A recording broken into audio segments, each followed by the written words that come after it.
Buying property at a massive discount to market value is one of my favourite ways to make money in property investing.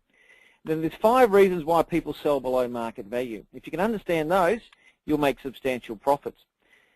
There's 15 ways that I've discovered to buy a property at a massive discount to market value, and I'm going to cover a couple of those right now. Here's one example of a property that I bought and I still own in my investment portfolio today. It's in a great local suburb, in a great location. Now, the property presents pretty well. It was on the market, and I bought this actually no money down as well, which made it a fantastic bonus for me as well. I bought the property for $425,000, and the market value at the time I bought it was $470,000. Now, I was able to negotiate a 12-month settlement, so that was fantastic. And it was a good time in the market. The property market was moving, and when it came to settlement, I got that the valuation on that was $560,000. Now, I was able to go back to the lender and say, look, let's use the current valuation because I bought it 12 months ago. That's not relevant anymore, whereas most lenders want to lend on the basis of what you've paid or the lower of market value. But because there was such a long period of time between when I bought it and when it came to settlement, I was able to get the current valuation as a basis for loaning me the money.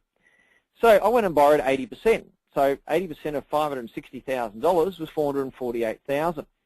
Now, the purchase price was only $425,000, remember. So the time I paid my stamp duty and other settlement costs, that was about $445,000 total. So I was actually able to get, not only not put any money back, I got a couple of $1,000s check back at the end. So again, using a combined strategy of buying discounted market value with a no money down deal was a fantastic way for me to get in great property without kicking in any equity at all to the deal. Here's another one that I bought significantly under market value. This is an apartment close to the city, and you can see from there the outs in the property looks okay, and it presents reasonably well, and it had some city views as well. Now, I bought that for $575,000, and let me just tell you a little bit about that property. It was sitting on the market for about 4 months. They originally tried for a mid-sixes, the price.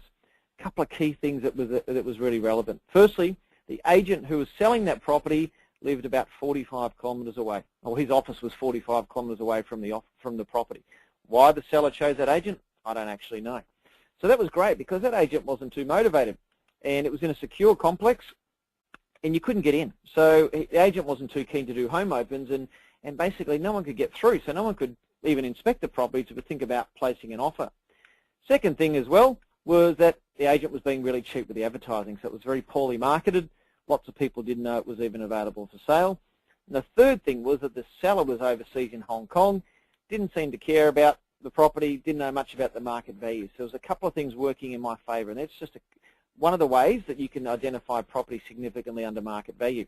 Now, I spent $1,900 or so on renovations. I wouldn't call it a typical reno. All I really did was replace the door handles and change the appliances. I thought, I'm going to try and sell this for about $800,000, so I might replace the appliances just to make them, stainless steel, make it a little bit more modern. So that was all I did to that property.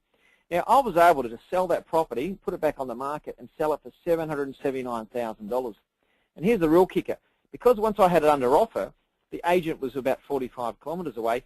He didn't want to come up and let me in. And one of my contract clauses that I use, which we talk about in Module 5, is that I always get early access, if I can, to do works and so forth on the property. Now, because the agent was so far away, he just gave me the keys and said, go for your life. I'm not coming up all that way to let you into the property.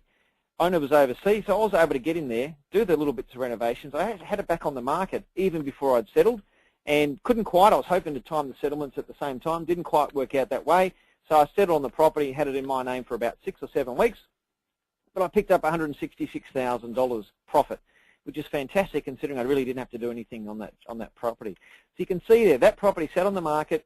Anyone could have bought that property. If you know the strategies that you can use to buy a property significantly below market value, you know how to identify those properties, there's huge profits to be made.